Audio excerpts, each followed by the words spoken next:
Yeah. Like 10, 11.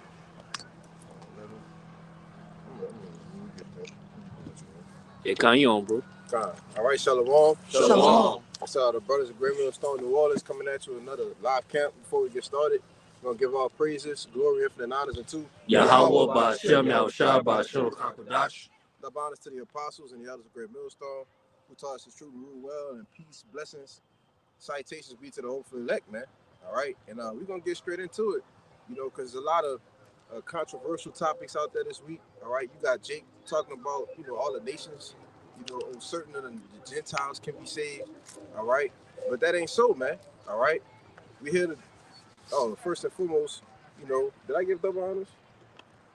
Yeah. Okay, yeah. And first and foremost, man, we come out week in, week out to prophesy the downfall of America, in which all right, which we know according to the scriptures is Babylon the Great, a mystery of Babylon. All right, but you have certain individuals, who call themselves prophets, who call themselves men of the law, who's changing their doctrine, all right, in order to align with the so-called white man, who is our enemy, all right, and is known as Esau Edom according to the scriptures, man. All right, now we're gonna start off. Matter of fact, give me that second Ezra 6:30. To start off, all right, on how the Lord feel about these other nations, man.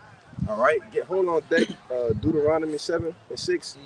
Baba Bishop, you got that? Yeah. No. I got it. All right, give me that right quick. This is Second Ezra 6 and verse 54, and it says, "And after these Adam also, whom thou hast made as Lord of all thy creatures, of him come we all." Right, of him, of Adam, what? We come all, man. All right, all of the nations, right? Because when you go through the lineage of Adam, all right, it goes all the way to Noah, all right, in which Noah started. He was the progenitor of Ham, Shem, and Japheth, all right, in which all of the nations come out from Noah, man, all right, because after Adam, all right, the whole earth was erased, and the Lord saved only who? Noah and his sons and their wives, man, all right, as well as the fowls of the heaven, all right, and the fish of the sea, man, and the walking and creeping beasts, you see. But it says after these what? It says, "After these Adam also, whom thou madest Lord of all thy creatures, of him come we all." Right, of him come we all, man. All right, so all the nations come, all right, it starts from Adam, all right, who was the first person given the breath of life, all right, which represents the laws, the statutes, and commandments, man. All right, who was Yahushua if you can't receive that in the reincarnation? Go ahead, brother. "And the people also whom thou hast chosen." Right, and the people who thou hast chosen, and who have thou chosen? All right, you so-called Negroes, Latinos, and Native Americans, man. All right, these are the chosen seed of the Most High. All right, what's that one that said in the NLT, a chosen race? Brother, could get that from me, Papa Kashaf? First T, the chosen generation. That's it right there. Get it in the NLT too. Keep going.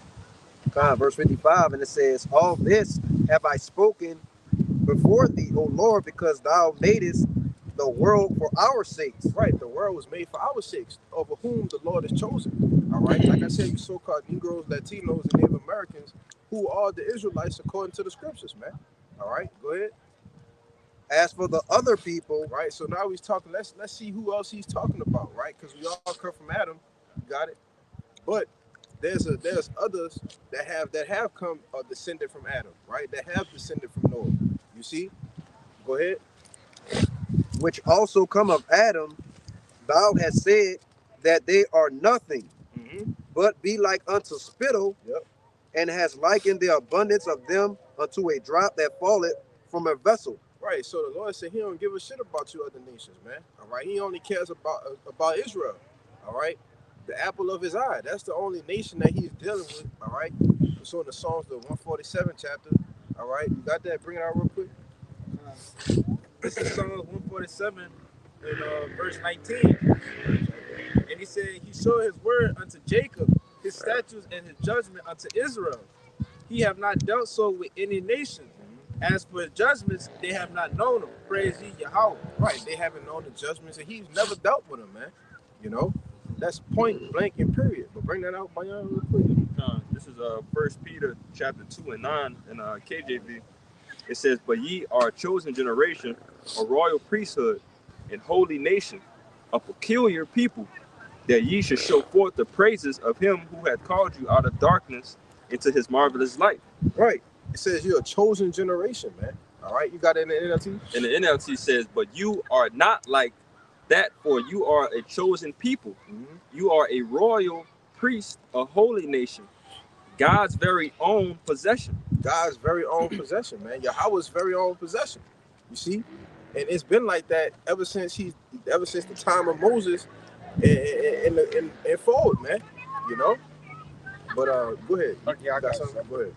This the book of Leviticus, chapter 20 and 26, and it reads, it says, and ye shall be holy unto me, for I am the Lord, am holy, and have severed you from the other people, that ye should be mine. Showing that we completely, contrary to the other 17 nations that dwell upon the face of the earth, man. All right, the Lord has basically put a wedge in between us and them. All right, our ways are different from their ways, because our ways, the Lord ways, he likened them, he likened our ways unto his ways, man. All right, as far as being holy and separate. What you got, Doc? Yeah, but now you got Jake talking about, oh, well, that's not actually what it means. All right, y'all, we got a new breakdown this week. The Gentiles can be saved. You see? But that's why we got to come week in, week out, all right, to prophesy the true doctrine is, man, all right? And that ain't so, you see? Your brother got that Deuteronomy 7? You got it? Bring it out. It's Deuteronomy. Hold on, you want to say something? No. The brothers want to make any points? Okay, go ahead. It's the book of Deuteronomy chapter 7, verse 6, and it reads, for thou art an holy people unto the Lord thy power. Right, and the word holy means set apart, man, all right? It means, what's the other word? Separate, you know? So the Lord said we are separate people, all right? We are set apart from what? The other nations, man, all right? If we had the sign, we'll show you there's 17 nations, all right, that the Lord is not dealing with. He's only dealing with one nation, man, all right? He's not dealing with the Edomites, so-called white people. He's not dealing with the Hamites, all right, you Africans, man, all right? He's not dealing with Moab. He's not dealing with Ammon, you see? He's only dealing with the nation Israel, all right? And these are the people that's at the bottom of the barrel right now, you see? Go ahead. Yeah, I wanted to say this because what would be the purpose of the Edomites, all throughout history, trying to rewrite the doctrine, trying to pull a wool over? If the Lord was truly dealing with them, was dealing with everybody, it would be plain. Right. You see, but they went through iconoclasm, right? Different avenues of deception, to make themselves be grafted in. Yeah. And you other camps are eating that shit up, man. Mm-hmm. Whether it be out of ignorance or for filthy lucre's sake. Yeah. You know? Yeah, and you go into that word lucre, all right, it goes back into the word lucrative. Right, which means gain. So That's it's right. all for filthy gain, man. You see? Want to say something? Yeah, I was just gonna say, basically, they're doing what the scriptures say by, basically picking off the flesh of the Israelites, man. Mm-hmm. It talks about the flesh, the sinews, the skins, right, which goes into what? Our identity. That's and right. they having them lose the identity and fall back into what, man? Into madness, man. Yeah. Which is Christianity and Catholicism. What you got? Finish that piece up. God, it's the book of Deuteronomy chapter 7, verse 6. For thou art an holy people unto the Lord thy power. The Lord thy power hath chosen thee to be a special people unto himself, above all people that are upon the face of the earth. Right, above all the people, not equal to, all right? Not that we all should live together, but no. The brother just read in 2 Ezra 6 that the world was made for our sakes. You see? We are the princes of the power, man, Yashala. You see? We are the kings and priests that's supposed to reign supreme across the planet Earth. All right, and have all the other nations in subjection, man. You see? Not to sit there and have dinner with you. All right? Not to sit there and share rows with you. Sit there and live in the same subdivisions with you. All right? Live in the same apartment complexes with you. All right? You're supposed to be living in fucking mud holes, man. You know? And we supposed to be reigning over you. You see? But Jake want to save all the nations, man. All right? How you think the Lord feel about the shit you saying? Bring that out, brother, that Isaiah 40. This is the book of Isaiah chapter 40. I'm starting at 15. Shit piss you off, man. It says, behold, the nations are as a drop of a bucket. The who? The nations. The nations are as a drop of a bucket, man. Right? Brothers say all the time, you carrying a bucket of water, right, and it's filled to the top, but you walking, so it's shit gonna spill, right? You don't give a fuck about the shit that's spilling. You see, that's how the Lord feel about you nations, man. All right, it ain't gonna be no, oh, you know, I'm gonna save them because, you know, oh, they gotta go in slavery. No, man, we gonna put them in chains, man. You see, the only people that's getting saved is the elect of the nation of Israel, man. All right, go ahead. Hey, and then the Lord said He gonna kill 2/3 of our own people here in America, man. So why would He save anybody else of the other nations, man? What sense does that make? Go ahead, brother. This says, and are counted as the small dust of the balance. Mm-hmm. Behold, he taketh up the hours as a very little thing. Yes. It Read says, that part again when it said what? I'm gonna read the whole thing All again. right. It says, verse 15, behold, the nations are as a drop of a bucket, and are counted as the small dust of the balance. Mm-hmm. Behold, he taketh up the hours as a very little thing. Yeah, man. That shit don't mean you nations don't have nothing to do with the Lord, man. All right, you a very little thing. All right, He don't even think about you nations, man. You know, you want to say something? No, I'm finna say that. Okay, you got just get them brothers, and then get you. You gonna get that Jeremiah 30. You got something? All right. Go ahead. What you got? You got preachers? Oh yeah. Finish it out. Oh, my bad. It says, and Lebanon, I thought you had read that already. and Lebanon is not sufficient to burn, nor the beast thereof sufficient for a burnt offering. It says, all the nations before him are as nothing.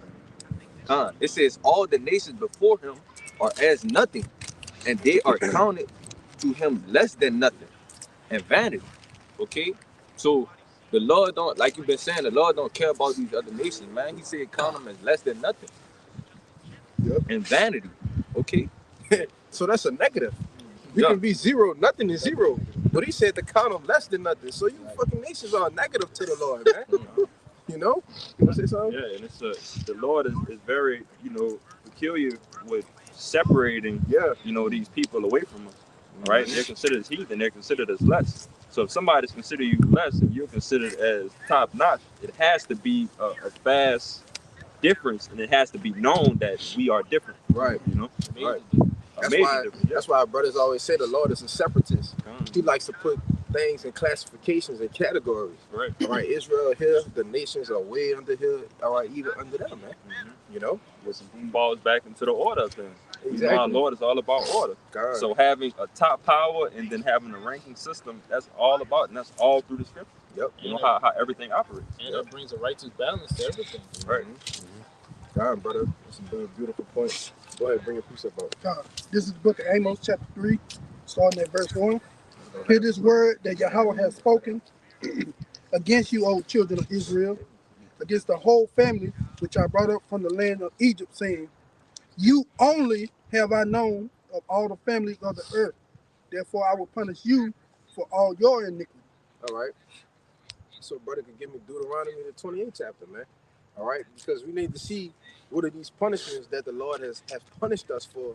All right, or what did we do, okay, to get a punishment? All right, or identify who are the people that's under the punishment, right? You say that, oh, these people can't be saved. Well, do they identify with the curses that the Lord said He will have His people under? All right, and His is a possessive pronoun. You got it? Yeah. Oh, okay. He got it. You got it. Pull that Amos 3. Let me read. You should read again. Start at 46. It's the book of Deuteronomy, chapter 28, verse 46. It says, and they shall be upon thee for Hold on. Start at 48, but I want you to grab 15.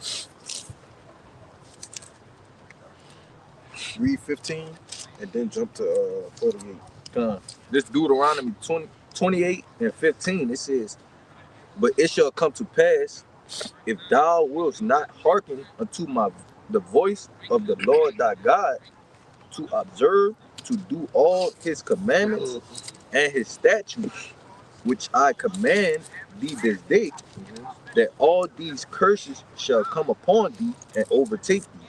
Right. So let's jump to 48 now to see what are some of the curses that we identify as. All right. Or how do we identify ourselves of being punished, all right, from the hand of Yahweh Bashim Yahushua? Go ahead.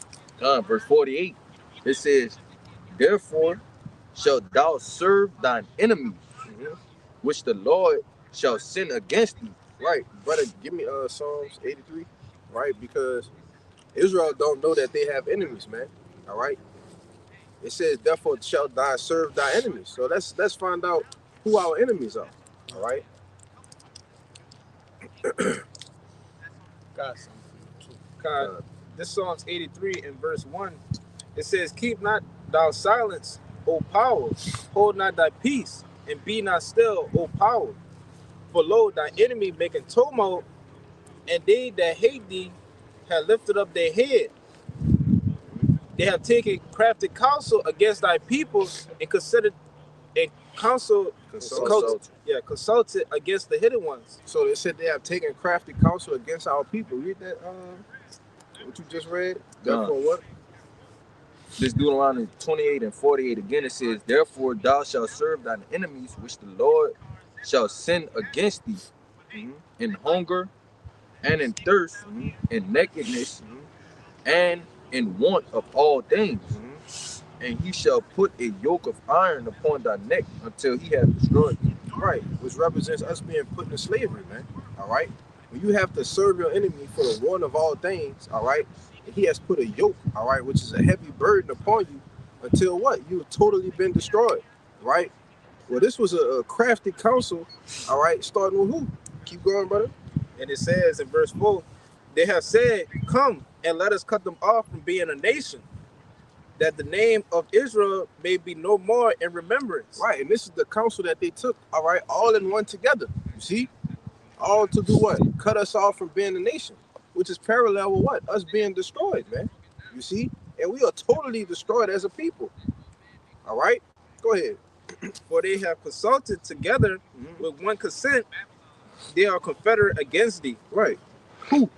The tabernacle of Edom and the Ishmaelites of the Moab and the Hagarenes. Yeah, man. And these are the chief, all right, other tribes. Not the tribes, but the nations who have consulted against us, man. All right, the tabernacles of Edom. All right, the so-called white man who sits at the top of the food chain. All right, and who is the very next name? It says Gabal. No, the Ishmaelites. The Ishmaelites. All right, and what you see them with? They sit right next to Esau, Edom, man. Right? They made a deal with them. All right, and those who don't know, all right, the Ishmaelites is the so-called Arabs. All right, they played a part, all right, in putting us on the ships, man. All right, in catching us when we were scattered throughout the western parts of Africa.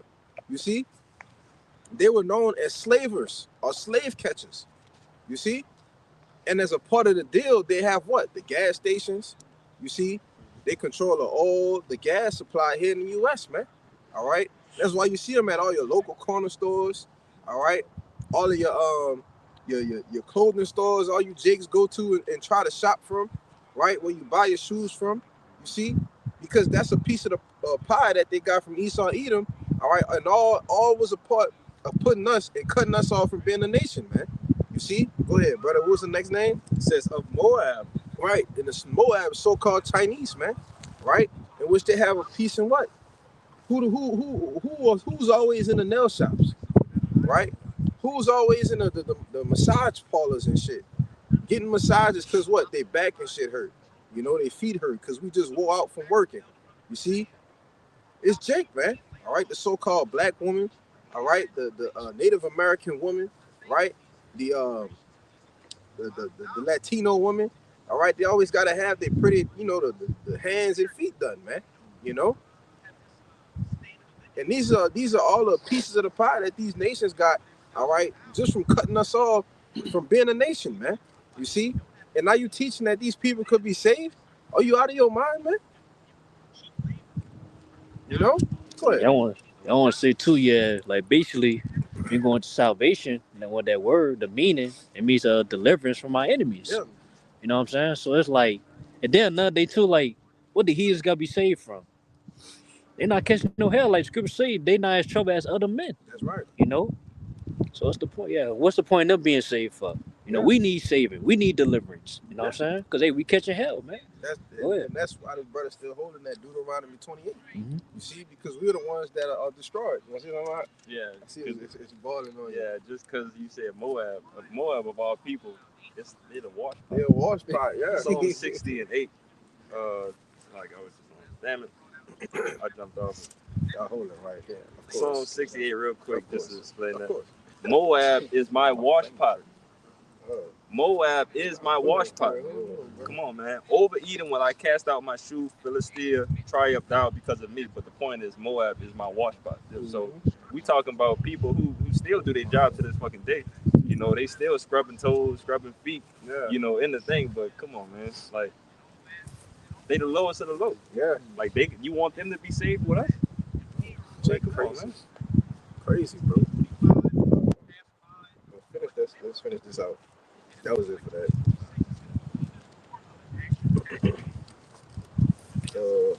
Verse Deuteronomy 28 and 49. It says, "The Lord shall bring a nation against thee from far, from the end of the earth, as swift as the eagle flieth, a nation whose tongue thou shalt not understand." Right, because we spoke Hebrew. All right, which is why when you watch them documentary, all right, or that series called Roots, you know, they beat the Kunta out of Kente, man. You know, what was his name? What's your name, boy? Toby. You know, and this nation is talking about Esau Edom. You see, they beat the Kunta out of him, man. And that's what they did to us as a people. Wasn't just him.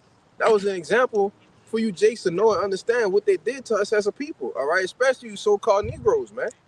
You know. That was it. I want you to jump to 64. Barbara Shah. Yes. Deuteronomy 28 and 64. It says, "And the Lord shall scatter thee among all people, from one end of the earth even unto the other. And there thou shalt serve other gods, which neither thou nor thy fathers have known, even wood and stone." Right, which represents these false doctrines, right? These different religions, all right? But it said that we will be scattered throughout the earth, right? Now, what you have to understand that when somebody says a Gentile can be saved, this is sometimes they're speaking in the context as an Israelite foreigner, all right? And we at Great Millstone, all right, we preach that Israelite foreigners can be saved, all right? Because you have actual Israelites that are mingled amongst these other nations whose fathers go back into the bloodline of an Israelite, all right? But case in point, I was watching a brother, GMS Ancient Wine 144, doing a lesson on one of the rappers me and a brother like to listen to, named Belly Gang Cushington, all right? Now, a brother could pull a picture up from me real quick, you know, because he would be perceived as a so-called white man. Oh, that's what that was? He sounded black, huh? Yeah. You didn't even know. You didn't know. Yeah, I thought it was No. off of Look just at that listening boy. to it. Yeah. Show him. Yes. Oh, no, I know that boy. I like it. Show the camera. You know? And this would be perceived as a so-called white man. Why? Because he has very fair skin. Go. So he got a particular song. I don't know if you was listening. 5 p.m. in Atlanta? Nah, introduced me. When he came in, they had a woman asking, like, "I don't know what you is. You seem a little mixed. You look white, but you act black, really." Yeah. You know, so the world can see what we see. You know, you got Becky in the different hoods and shit like that. You know, she don't act like, you know, a Karen. She act more or less like a N-Dub. You know, that's because more than likely she go back to an Israelite, man. Yep. And I want to say this too, because with that diaspora, us being dispersed throughout the four corners of the earth, even ourselves, us here in America, we thought we was another nation. You know, we thought we was fucking Hamites, right? Africans, African Americans, you know, things of that nature. You know, but scriptures tell you, the Lord said, "Go out to the lost sheep of the nation of Israel," and that's all the Gentiles are. You got that? Yeah, not that one, but I got one to back you up. That's all the Lord was saying, bro. That's what that Gentiles is going for, and going into. Of course, you have actual Gentiles, But these people who are going to be saved, these Gentiles who are going to be saved, are actually Israelites, man, coming in all shapes, forms, and colors, man. That's right. Right, and it's basically just a play on words. That's all they're doing, right? Yeah. Because when you go through the scriptures, it'll tell you, it'll say Judah and Jerusalem, or it'll say Judah and Ephraim, or it'll say Judah and Israel. You know, it does that over and over again. So when you come down to a context that's talking about salvation, and it says Israel and the Gentiles, it's just speaking about Israel in general. That's just, it is what it is, you know. And they know that, but you know, they ain't there for what we was talking about yesterday, filthy lucre's sake, man. Money, man, profitable gain. If I could see, because even as simple as knowing that the Lord not dealing with the other nations, that'll tell you that anything he's talking about towards salvation of Israel. Because he clearly saying he's not dealing with the other nations. So how is he talking about the other nations when he's talking about that? We know that the Lord don't contradict himself, right? Right. Okay, then. So he got to be talking right. And that's the importance of us doing this work. Brothers, you know, it's not the time to get tired. We Habakkuk, the 2nd chapter, tell you, make it plain upon tables. We are here to make these sorts of things plain upon tables. We defending the gospel, you see, because these people are coming against the gospel. But they need the Lord has put us on the front lines to defend it. That's right, man. You know. That's right. I know you had a precept, but I got some shit too. Let this brother get this, because that brother just showed y'all a picture, all right, of what would be perceived as a so-called Asian, right? You got the picture? You still got it? Show it up there again, because you were showing it in No, pull up his family. His family? Yeah. Yeah, pull up. Yeah, what's his name? Han Lee. Whatever his name is, put it in there, because it's, you know, it's gonna come up. Yeah, his father is actually a so-called black man. All right, and so bring that precept out for me. This is Jeremiah 12 and verse 9. It says, "Mine heritage is unto me as a speckled bird. The birds round about are against her." It says, "Come ye, assemble all the beasts of the field, come to devour." Right. The point was that the Lord said his heritage. All right, and what's his heritage? It's the nation of Israel. All right, he said unto him is as a speckled bird. All right, in which our people are different colors, man. All right, we're not talking about pink, green, and blue. All right, we're talking about different hues of brown. Okay, which is why that brother showed you a picture of the rapper. Right, he looked like a so-called white man. All right, real fair skin. All right, and he has a red hair. Right, he don't look like, you know, the typical Jake. You see, you got it. Yeah, I got it. I can't find his family. Let me see. You'll find it, Kabal, if you can. All right. You know, but you know, you still have certain Israelites that are going to look like the other nations. All right, and because that's why I had that brother read that Deuteronomy 28:64, because yes, we will be scattered across the earth. All right, and it said that this word has to go out well to the four winds, man. Yeah. You know, the four corners, man. You see, and that's for a reason, so that what those who will be appointed salvation can hear the word, right? They believe, okay, and they're gonna wait for Yahushua to come, man. You see, that was it. Real quick. Yeah, that was it. I got it.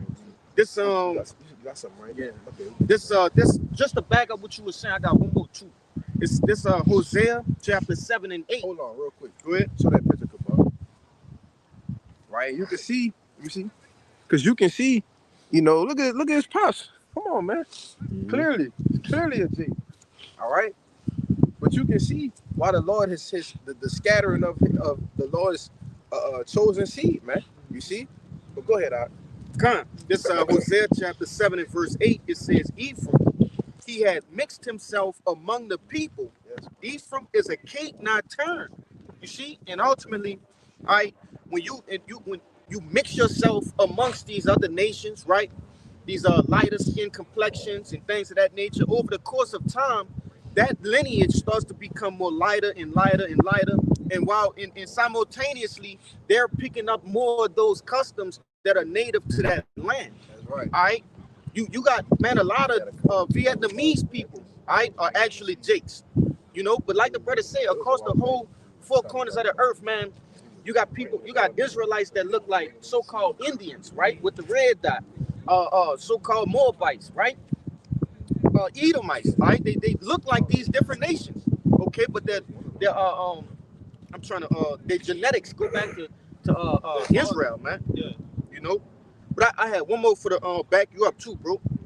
This the book of Ezra, chapter 4:1, and it says, now when the adversaries, which this brother went into the adversaries, okay, of Israel, back in that not Deuteronomy, Psalms 83, it says, now when the adversaries of Judah and Benjamin heard that the children of the captivity builded the temple unto the Lord of Israel, then they came to Zerubbabel and to the chief of the fathers and said unto them, let us build with you, for we seek your power as ye do, and we do sacrifice unto him since the days of Ishar-Hadon, king of Assur, which brought us up hither. But Zerubbabel and Jeshua and the rest of the chief of the fathers of Israel said unto them, ye have nothing to do with us to build an house unto our power, but we ourselves together will build unto the Lord Yahweh of Israel, and King Cyrus, the king of Persia, had commanded us. All right, so this was an example in history, all right, where these heathens tried again.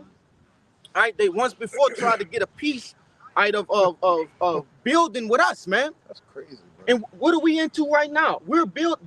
This temple is built with what? All right, men. Yeah, okay, spiritual. this is a spiritual temple. All right, they tried to do it with the physical temple, you know, but the answer is still the same. No, it was no last time. It was no before that, and it's no again, man. They have nothing to do with us. Good. Right, because constantly in history, like you were saying, history repeats itself, right? Right. So in history, the heathens have always wanted to worship our power. That's right. That's something they always wanted to do because we had the power. You know what I'm saying? So in like manner, we're coming in the same things, you know, now in today's time, and it's after the same manners. But like you said, that the answer is still the same, man. The answer is hell no back then. It's the same then. The Lord don't change, right? You know, the scriptures tell you that. You know, therefore you sons of Jacob is not consumed. And therefore it says you sons of Jacob. It don't say the sons of everyone. Right. It says the sons of Jacob, which goes back to the Israelites. Yeah. Yeah, but if I could say, that's why, you know, we always see these other nations and they, you know, you got Jake get on the rug, man. Jake wash their hands. Right. Make sure they clean before they not Jake, but you know, these other nations, right? And I'm talking about the Arabs, for example. I'm using them as an example, right? They go wash their hands, they lay out the little mat, and they go hamdallah, you know, they do their shit because they think that they serving a true power, man. You see, and they carry themselves as such when you deal with these upper echelon Arabs and you know these different Saudis and different people like that, you know. Because they think that they actually are the people, right? But here it is, we telling Jake they the people, and Jake like, yeah, all right, that's cool, but I'm still gonna go do my thing, right? You know. And what the scripture says, it says the God of Abraham, Isaac, and Jacob. Yeah. Not the God of Abraham, Isaac, Ishmael, or Abraham, Isaac, Moab. The God of Abraham, Isaac, and Jacob. That's point plain. What they don't get. Right. The scriptures say, say not I have Abraham as my father. So the Lord said I could take these stones out of the children of Abraham. Right. You know what I'm saying? Yeah. You know, so that goes back into that lineage line. Abraham, Isaac, and Jacob, man. Yeah. And by you saying that excluded all these other nations. All right, Abraham went to what? To Isaac, okay? And what you had come from Isaac, who you had come from? Jacob and Esau, man. Yep. He said Abraham, Isaac, and Jacob. He didn't say / Esau with him. No, he made it very specific. All right, there's no blend in that. You know what? When the brother he made a point earlier, you know, kind of going into the Lord is a separatist. All right, when you're a separatist, you don't have a middle ground. There's no gray area. All right, the Lord isn't about having a gray area. You know, he makes everything very specific, man. Yeah. Right. So it won't be confusion. You know, but hey. Esau, he is the author of confusion, right? Being that spiritual counterpart of Satan, man. You know, I mean, physical counterpart of Satan. Salaki. You got it. Yeah, second This is Second Esdras 3 and verse 13, and it says, "Now when it says, now when they had lived so wickedly before thee, It says, thou didst choose thee a man from among them. Right, and this what I want to say to back these brothers up on the points they was making. It's all about who the Lord choose. Yep. All right, because here it is. You had Esau. He was the firstborn, but the Lord ain't choose Esau. You see? Go ahead, brother. And it says, Salakia. Let's see. All right, and it says, unto them, it says, whose name was Abraham, him thou lovest, and unto him only thou showest thy will, and madest an everlasting covenant with him, promising him that thou wouldest never forsake his seed. And unto him thou gavest Isaac, and unto Isaac also thou gavest Jacob and Esau. Right. So it's a point here that is being made in the book of Esdras, man. All right. He's explaining who was given the everlasting covenant, who was given the promises, right? So why did he say at this point in time that thou gavest Jacob and Esau? You see? Because people try to fit that in there. Oh, right. Esau, you know, he was Jacob's brother. The Lord ain't gonna bless him. He blessed Esau, in which he did bless Esau, right? But Esau not the chosen one. Go ahead, brother, because it's finna say it. Go ahead. And it says, thou didst choose unto them and put by Esau, and so Jacob became a great multitude. Just read it again. It says, as for Jacob, thou didst choose him to thee. As for Jacob, thou didst choose him to thee. So that's who was given the continuance of the covenant. All right, from Abraham to Isaac and to Jacob. And then what happened to Esau? And put by Esau. Right. As keep going. As so Jacob became a great multitude. Yeah. So the shit was put by Esau, man. Meaning he wasn't given it, right? Neither do he have any dealings, all right, any promises that's going to be included with Jacob, all right? It was put by him, man. You know? Good. Like I said, because like you said, he was blessed, but he got his blessing now. Yeah. Okay. Which is why when that second round comes, that's gonna be for the Israelites. You got it. Yeah, that's why the Lord gave everybody a fair shake, man. Right? All these nations had their turn in having Jake in oppression. All these nations had their turn in ruling. You see? But let's get those two before we go all the way off and not ever get to them. I'm gonna say this real quick, because the reason why he put him by, because Jacob sit there and say, well, the law was unfair. Because you gotta explain that too. Yeah, you know, I got the precept in Hebrews to back that up. But nevertheless, Esau despised his blessing. Yeah. You see, he sold his blessing. Yeah. So that's why he was put by. Because according to our customs, your firstborn is supposed to get the greatest blessing. Yeah. All right. And Esau was the firstborn. Right. But he despised his blessing and sold it to Jacob. Now the Lord had it happen dramatically because the Lord he deal like that, man. He a Jake. Right. He putting flavor. Go ahead. But also another thing you gotta understand too, because in the reincarnation, who was Esau and who was Jacob? Cain and Abel. Cain and Abel. Come on. All right. And Cain slew his brother, man. You see? So it's the same two spirits coming back, which is why it was so much enmity and fighting in the womb, man. You see? So it was never destined for Cain to get the blessing, all right, of Yahweh by Shem Yahushai, man. You see? To be the chosen seed.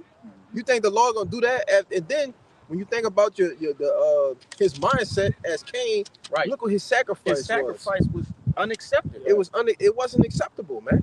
You see? Same thing with Esau. His mindset was, I don't need the birthright. Just feed me right now. I'm hungry. You know, having that what's that the one the brother put in the chat the other day, the Hebrews 12, man. Yeah. That Esau syndrome. I got the Hebrews 12. That want it now. You know? We're gonna come back to that though. Real hold what you got, cause I need to get these off because they explain that Israelite foreigner thing. Go ahead. Yeah, I want to say something too. Like we go to that word put by, made to set aside for something for a certain use. And basically, the scriptures say, "Hey, the wicked are reserved from judgment." Yeah. So basically, like the Lord, like, "Hey, I'm gonna set you aside." Yeah. The Lord set him aside to be the weapon. Bro. Yeah, the weapon. That's it. A tool of correction for the Israelites. You got it, huh? Yeah, he buried not the sword in vain. But go ahead, All right. Let me start at 1. Where you at? Ezra 9. Yeah. This is the book of Ezra, chapter 9 and verse 1. Now, when these things were done, the princes came to me, saying, the people of Israel and the priests and the Levites have not separated themselves from the people of the land, All right, keep going. doing according to their abominations, even of the Canaanites, the Hittites, the Perizzites, the Jebusites, the Ammonites, the Moabites, the Egyptians, and the Amorites. For they have taken their daughters for themselves and for their sons, so that the holy seed may be mingled themselves with the people of those lands. Yea, the hand of the princes and rulers have been chief in these trespasses. Yeah, and this is when you had Jake living amongst what is it called, you know, all these different nations in the 4th chapter. All right, and it tells you what they were doing. All right, mixing and mingling the seed. All right, now you got the Nehemiah, because we're gonna come back to that. There's a little more. This is the book of Nehemiah, chapter 13. I'm gonna start at 23.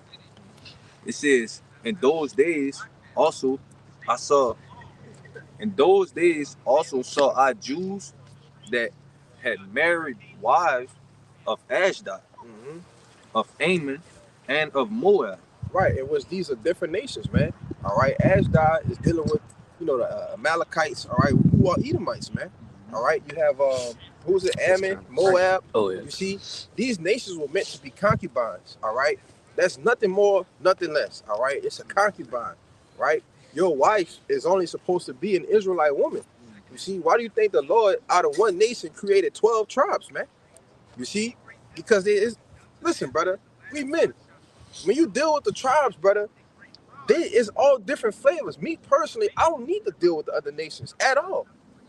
You can deal with you know, the so-called Dominican, right? The Mexican woman, right? Which Issachar, you know, Simeon, man, you know, I can't get enough of the bumper clots, you know, hey. Man, say, bro. Huh? You know Jake love those snow bunnies, man. Jay, you know, but when you deal with the other with the other nations, right? Jake want to take and marry them, right? And that's why I brought this out to back up the point, because when you do this from generation to generation, what starts to happen? Your children come out lighter, all right? They don't have that so-called dark complexion anymore, right? And they actually start to look like the other nations, man, right? And this is a part of being scattered across the earth, but this was happening in the ancient times, right? So how much more today? You see, that's why I tell you in Hosea 1 that Israel is as the sand of the sea, man. Yeah. You know, who cannot be measured nor numbered. All right, you want to make a point out? To back you up, because the Lord made the Israelite man to like variety. Yeah, the Lord likes variety. Exactly. So, but Jake back in the ancient, he took it too far. Married concubines, but it's all right to like variety. Right. Brothers like snow bunnies, you know what I'm saying? Other concubines, but it meant, like the brother said, they're concubines. Yeah.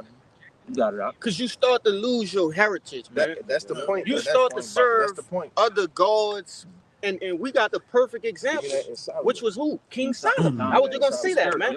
You know, hey, King Solomon, he had the knowledge, wisdom, and understanding, right? The riches. Yeah, go ahead. I'm getting ahead of myself. Go ahead, bro. I'm at 24. Y'all got it, bro. Y'all. Oh, let's go wrap it all up, brother. This verse 24, Nehemiah 13 and 24, and it says, and their children spake half in the speech of Ashdod, and could not speak in the Jews' language, but according to the language of each people. Verse 24. Read again. It says, verse 24 again, it says, and their children spake half in the speech of Ashdod, and could not speak in Jews' language, but according to the language of each people. Okay, because that's what was happening when we was mixing and mingling with the other nations, man. We started to not even be able to speak our natural natural tongue. What was what? The Hebrew. Okay. Yeah, start following the ways of the heathen, man. Yeah. You know. Yeah. Read it again. Nehemiah 13 and 24 again. It says, and their children spake half in the speech of Ashdod, and could not speak in the Jews' language. Right. Which this is a heavy matter, man. Right. And because the Hebrew, all right, is the strongest, the most potent language on the planet Earth. All right, that's how we stay attached to our power, right? As it says in the prologue of Sirach, Sirach 1, the things other than Hebrew, all right, have not the same power to them, man. You know, when they are translated into another tongue, you see. So then you start to do what? Worship their gods, follow their ways, offer their sacrifices, all right, their burnt offerings. That's how you start to go off, okay? And we have the staple in the scriptures of King Solomon, man. You see? Go ahead, finish it out. Verse 25. Okay. You want to get that? You want to finish that? Then we want to get that king. It says, and I contended with them and cursed them and smote certain of them. Hold on. He said he what? I contended with them. What does it mean when a prophet say he contended with somebody? Yeah, he put hands on them, man. Because, and we're going to get it in Esdras. What his reaction was to Jake mingling the seed, all right? Mixing and marrying these other nations, man. You see? So if we are not supposed to mingle, and we can mingle, right? You can pop them, right? They're a concubine. You don't marry. They're not supposed to have our children, man. You see? Because that causes us to go off, right? And if he's doing that as us, you know, because we still carry the seed as a man, all right? But if he's doing that to not mingle our seeds with the other nations, then why would he save the other nations anyway? You see? When it's just a small thing, it's just popping them and dealing with them. You see? Want to say something? Yeah, just real quick, because marriage is a sacred custom within the nation of Israel. When you marry with somebody, it's the joining of two households, right? You know what I'm saying? My resources are your resources are my resources. Okay? Well, when you do that with the other nations, you basically inherit all the things, all the practices, all the customs, all the beliefs, the morals, the traditions, the values. You don't want to do that, man. That's going to, like what they're saying, basically make you fall from your power, you know, and make you weak, so to speak, in the spirit. Yeah, what you got more? It says, but that also shows you how serious this is, man. It tells you that he smoked some of them because of this. Verse 25 again, it says, and I contended with them and cursed them and smote certain of them and plucked off their hair. Right. So he beat their ass, man. All right. Smote them, you know. For what? For mingling and marrying and you know, dealing with these other nations, man. You see? Causing our people to forget their heritage, causing our people to forget their true language. You see? Want to say something? Yeah, that's what I got a scripture for. That's why the Lord says in Deuteronomy 7, verse 3. Neither shalt thou make marriage with them, thy daughters, thou shalt not give unto his son, nor his daughter shalt thou take unto thy son. For they will turn away thy son from following me, that they may serve other gods. So will the anger of the Lord be kindled against you and destroy thee suddenly. That's plain. That's why the Lord said that, man. Yeah, man. That's not supposed to, man, mingle with other nations because they will forget our heritage, man. Exactly. So we'll start serving, the heathen customs, man, which, the example as the brother brought out is King Solomon. Yep, we got that. Yeah, brother. go ahead. We got that on deck. Read this word marriage for me, right? Because contrary to popular belief, all right, people think a marriage is just when you go, right, you go to the altar and dearly beloved. You know what I'm saying? That's not what well, according to the scriptures, marriage is totally different. Bring it out. This is marriage in the Zondervan dictionary. It says marriage is an intimate personal union to which a man and a woman consent, consummate and continuously nourished by sexual intercourse. By sexual intercourse, man. All right. So you meet a woman, all right, and you go and pop her, right? In which when you do that, you're cutting into her, all right. You break the hymen or whatever, which you know ain't no more hymens out there. I can, you know, it's over with. But you know, this is what marriage is. All right, that is consuming of popping, right? Which is why when Mary, all right, was found with child, all right, because Joseph popped her. You see, he had to put her away because it's a whole process to it. The token of virginity. You know, where they throw the sheets with the blood out the window to prove that she was a virgin. That wouldn't have been so she would have had to get put to death, man. Carrying your house shot. You see?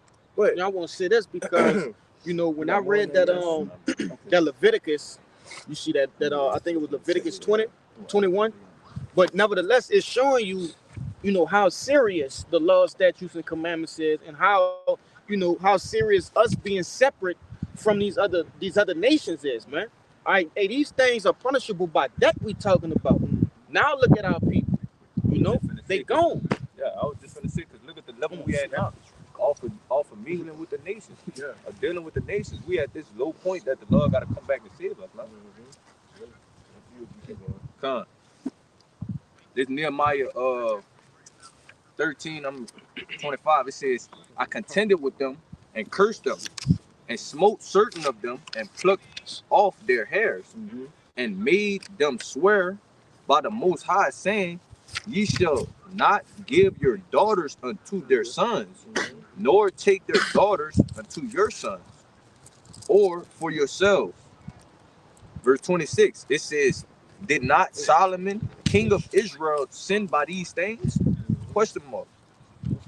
"Ye among many nations were, yet among many nations was there no king like him, who was beloved of his power, and the most High made him king over all Israel. Nevertheless, even him did outlandish women cause to sin." Right, and even King Solomon, man, who the Lord, which we know as Yahushua, the reincarnation, again, all right, but he went off dealing with these other nations, man, all right, but give me that, hold on, give me that, finish that out. So like it. This second Ezra 9 in verse 3. No, that's just Ezra. Ezra 9 verse 3. Salaki. "And when I heard these things, I rent my garment and my mantle, and plucked off the hairs of my head and out of my beard, and sat down astonished." Yeah, so this is Ezra, all right, which Ezra in the Bible is Esdras, all right, the Apocrypha, man, all right, it's the same person, you see, so he rent, Jake start pulling his hair out, pulling the hair out the beard is crazy, tearing his clothes, right, destroying his mantle, you see, when he heard what the atrocities that was going on with us mixing and mingling the seed, man. But you see, he was willing to go through that amount of pain, yeah, like to pull your hair out, bro. Yeah. That's immense pain, bro. But that's how crazy that is, though. Bro, it's that crazy for him to pull. Tears are coming from your eyes. Yes, that was our forefathers was built different, bro. Yes. The strength to just pull your beard hair out, bro. Man, the significance of plucking your hairs out, it shows that you're in a state of mourning. When Ezekiel, not Ezekiel too, but I'm trying to remember who went up the mountain. David. Nah. When he called for the she-bears to kill the children.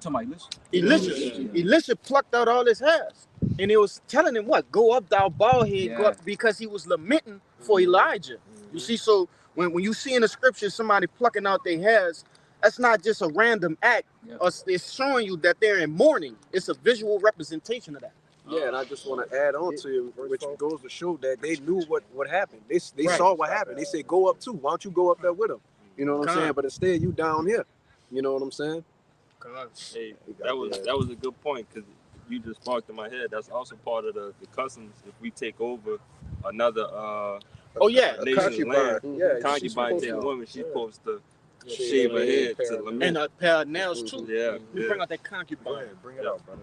This the word concubine in the online etymology, and it reads, it says a woman a woman who cohabits with a man without being married to him.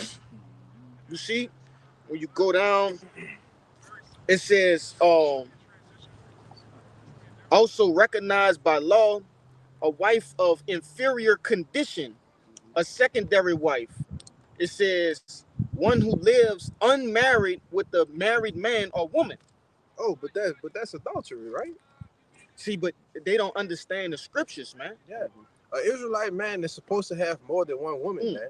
All right, that's why you see these you see the word polygamy out there.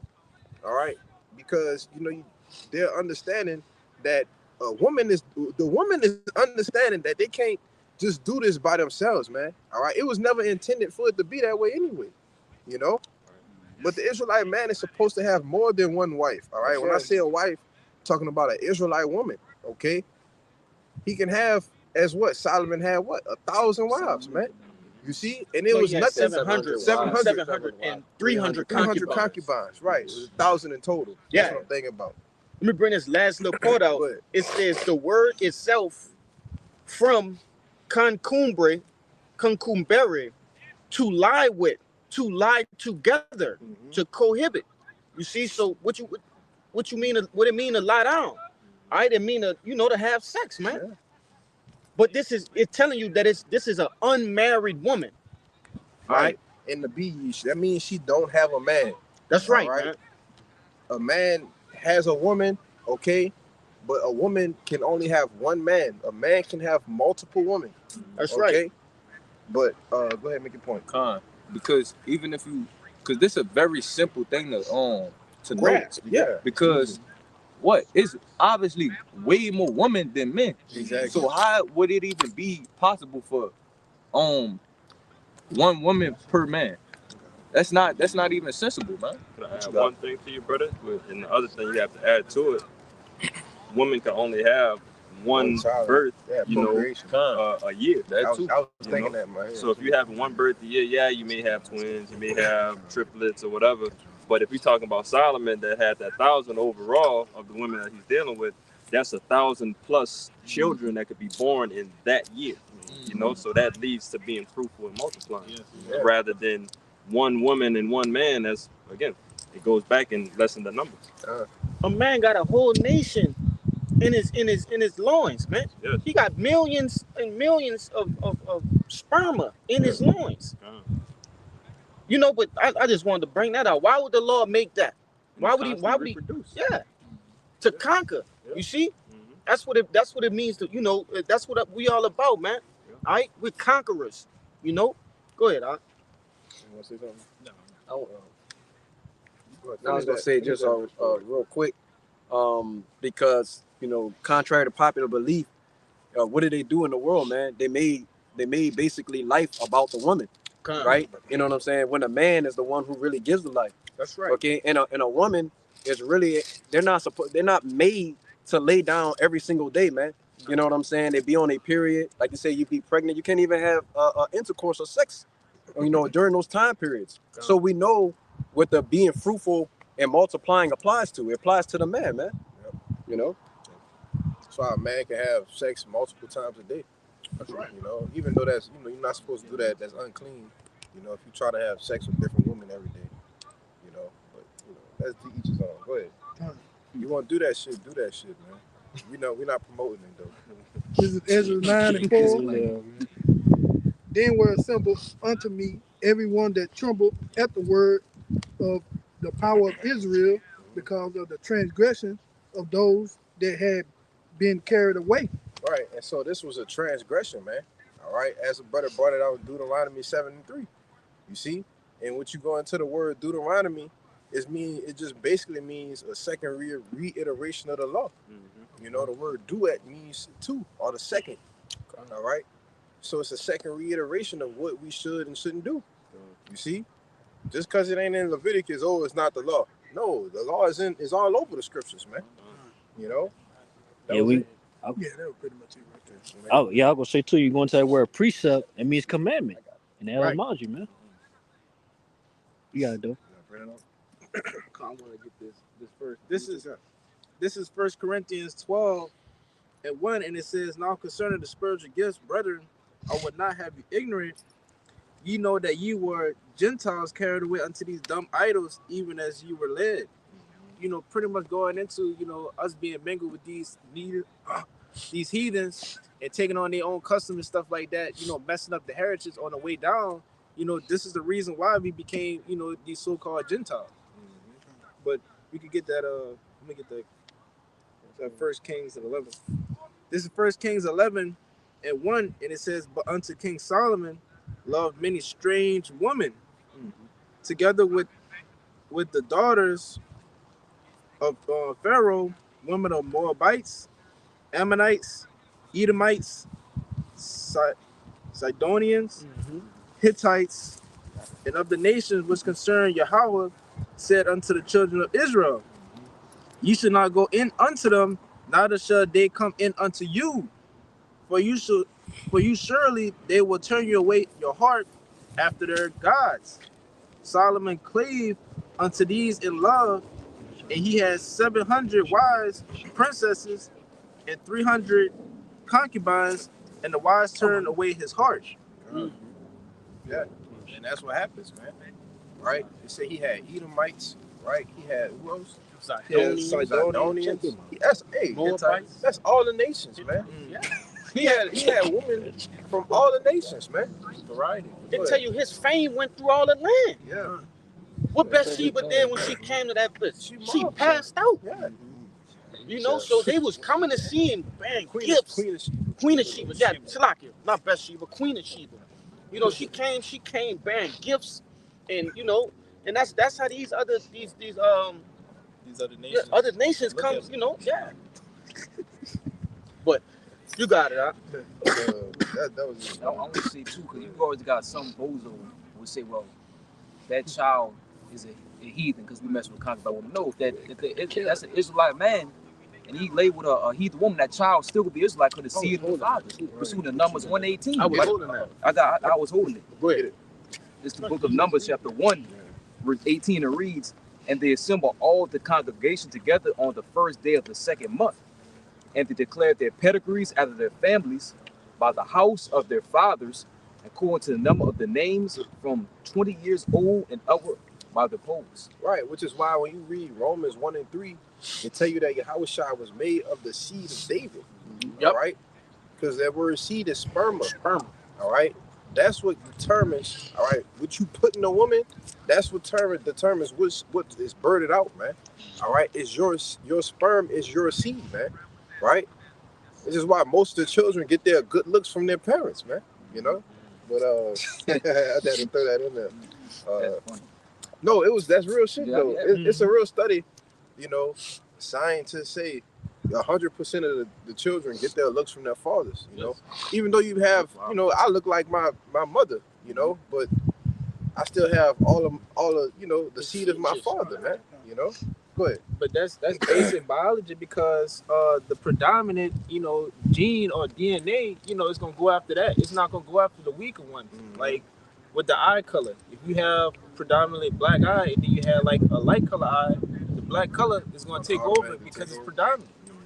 One more thing too, the Most High made that color is always about the seed of father. That's why the Lord says always the house of David, the house of Jacob. Never a woman name. It's always about the man, the father, man. That's a good point. Yeah, majority of the Bible speaks about men. Yeah, house of David, house of Jacob, house such and such. It's all about the men. Yeah, and this is what you call a kingdom, or a kingdom. All right, a dominion of kings, man. Yeah. All right, the scripture's not written. It's not. They don't have no queendoms in the scriptures, man. All right, or no princessdoms. Yeah, all right, it's not a domain of princesses. All right, what's the word queen? It just means a whore. All right. And then that's who we're in now. All right, we're in a goddamn queendom. You know, go ahead, brother. And just to back you up, remember, Jacob had a daughter. Yeah. Didn't even matter. Yeah. Let that ring a bell. Oh, it didn't matter, but you know. I'm just saying. For the sake of this Real quick, out of context, right quick. I said it didn't matter because it was some vital things that happened. You know, who was it? Diana? Was it Diana? I believe Dina was the same, you know, tomato. But it was some shit that went down behind Dina, man. You know? Wow. Yeah, first daughter of Israel, you know? It's a staple in the scriptures. You should read it. But go ahead, brother. I just wanted to add on what the brother was talking about when you mix and mingle the seeds. You know, most of the other nations, and especially chiefly Esau, Edom, they have recessive gene traits. So when you mix and mingle your seed amongst them, you know what I'm saying? Yeah, we have the predominant gene trait. So some of our people come out looking more like us rather than them. And another thing is, you know, we get a lot of this mother lineage stuff from basically the small hatters, man. They the ones who are carried on with the idea and concept that it's all about the mother and her lineage, man, which is not true according to the scriptures. All right. Well, what was that a part of? Them taking away our heritage, man. Taking a man out the house, okay, and lifting the woman up. Yeah. Jake gonna fight, you know, for their fucking life to make sure that you involve the woman. You know, you can't, you know, constantly tell Jake that, all right, the woman, she plays a part, you know, she plays a part to birth the child, you know, and so on and so forth, nourish the child, feed the child, and so on and so forth. But if you tell her that, if you tell Jake that, all right, the man is really what matters out of the thing, they're gonna flip out and, you know, toss a fit and debate with you. Like, it's common sense. Talking about my mama. My mama. Tell my mama don't matter. Come on, bro. Nigga, my mama raised me, nigga. Man, she don't matter. Yeah, She played a crucial part in it, yeah, you know, but another person can fill that role, Yeah. you know, and my seed can still come can out. still come out. Hey, look, we still all gonna be here, and we wouldn't if we didn't have the same mother, the same man to be here. We might look a little different, Right. but that same spirit, that same seed, that your father put in a woman, it could have been put in another woman, man, Right. and you will still be here. Right. You know? Yeah, that's why cause it's like husbandry. Yeah. You could plant an apple seed in some soil in Africa somewhere. Yeah, You could plant one on the whole other side of the earth, but it's Yeah. still an apple seed. that's right, brother. That's right. Just an incubator. That's it. I want to say this too, because they, you know, this pretty much a disclaimer, because a lot of times, you know, they get sour when we get on this particular topic. What you got to understand is, it has to be this way in order to, for truth's sake. You see, Jake loved their women too, though. You know, so this is you know, just something real quick. This 1 Corinthians 11:3. It says, "But I would have you know that the head of every man is Hamashiach." No, Slakia. Where I'm at? No, I'm not looking for that one. Oh, right here, verse 7. Slakia. 1 Corinthians 11:7. It says, "For the man indeed ought not to cover his head, for as much as he is the image of the glory of Yahweh, but the woman is the glory of the man." You see, so I want to bring that out so they can understand, because you do have a few sincere Aquat out there who watch for edification purposes, right, and not lumber shopping. Okay, but you know, hey, we love our women too, though. You know what I'm saying? If a hit dog gonna holler every time when we bring out this particular subject. You know, it's a very controversial subject, but this is just the proof of the pudding, man. All right, we have to recorrect what has already been misconstrued through the like this brother went into through Esau Edom, man, through the devil.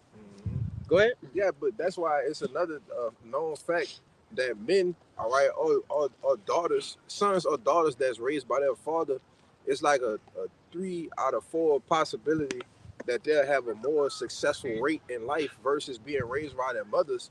It's like 10 to 20%. Man. And that's real. That's real shit, man. All right, but go ahead, Azari. You got something? Yeah, I got it. Okay. I know. This is But now you got something? Romans 15, Oh, man. verse 4. For whatsoever things was written beforehand was written for our learning, that we through patience, seriously, Oh, okay. through patience and comfort of the scripture might have hope. And I brought that out to let everybody know the stuff that we brought out. We brought out because it was written before times for our learning. So y'all be asking, well, how do y'all know who the Gentiles is? We go back to the Old Testament. We're showing you things to where the Lord said, like number 1 and 18, he goes after the father. We showed you where there were Israelite foreigners who were born of women of other nations and looked like them, but they still were Israelites. But you got it out. And that was in the Old Testament, right? Which that happened again in the Apocrypha, man. Which, you know, there's no such thing as an Old New Testament. That's all right. It's a volume of the book. Yeah. All right. It's a law in the prophets, man. All right. We read in the prophets that happened. That's right. You know, and we also went through another thing. It's called Hellenization. You see, and to the point to where we were forced. All right, our fathers. Let's get into that, bro. Give me First Maccabees. What's that? 2. First Maccabees 2. Matter of fact, give me that one with Eleazar. Give me that. That is First Maccabees 6. I got the first Maccabees. Wait. You got the chapter 141. I think that's it. I got that one for Antiochus. Yeah. This is real quick. First Maccabees chapter 1 and 41, going into Hellenization. Moreover, King Antiochus wrote to his whole kingdom that all should be one people, and every one should leave his laws. So all the heathen agreed according to the commandment of the king. Yea, many also of the Israelites consented to his religion and sacrificed unto idols and profaned the Shabbat. Right, in which Antiochus Epiphanes, all right, he was the Edomite, man, all right, of the Greek rulership, okay? After, it tells you, read up in the chapter, after Alexander died, all right, wickedness, get it I got it right here. Yeah. Wickedness was multiplied in the earth, roughly paraphrasing. First Maccabees 1 and 1, it says, and it happened after that Alexander, son of Philip, the Macedonian, right? And when you go, that's a whole breakdown in itself, right? Because Alexander, he was an Edomite, man. You know, it says, who came out of the land of Chittim, had smitten Darius, king of the Persians and Medes, that he reigned in his stead, the first over Greece. Let me see. I'm gonna jump to 7. I just had to bring that out. This verse 7. Hold on. You want to get all of that? Get 4. Kind. This verse 4, it says, and he gathered a mighty strong host and ruled over the countries and nations and kings who became tributaries unto him. Right. So Alexander, right, what you go into Daniel the 7th and the 8th chapter, it speaks about, the he-goat. Okay? That's right. The one who just trampled down these other nations because he conquered the known world back in that time. That's right, brother. Before the coming of the Roman Empire. All right. He was the one that was putting shit down. It took him nothing but 12 years to conquer all of these nations, man. And he made them tributaries. He made them servants, you see? So there was another one, another wicked root who came out of this, man. That was it. Jump to 7. Okay. It says, verse 7, it says, so Alexander reigned 12 years and then died, and his servants bear rule over everyone. Huh? Yeah, that's it. Go all the way down to 15. We're gonna get all of them. Right. Yeah, get all of them. Yeah, we're gonna get that. Because then we're gonna jump back to that 40. I got that word tributary too. Okay. It says, and his servants bear rule, everyone in his place, and after his death, they all put crowns upon themselves. So did their sons after them many years, and evils were multiplied in the earth. Right, which just goes into his 4 generals, all right, in which there are 4 different areas that they ruled, okay, after his death. Ptolemy, Lysimachus, Cassander, Seleucus, Cassander, man, all right, and they all reigned in their respective provinces. Egypt, Greece, Turkey, Asia Minor, but keep going. Verse 10, it says, and there came out of them a wicked root, Antiochus, surnamed Epiphanes, son of Antiochus the king, who had been an hostage at Rome, and he reigned in the 137th year of the kingdom of the Greeks. Right, so this is where Antiochus Epiphanes comes into play, because he was the one who actually put actual hell on Jake, man.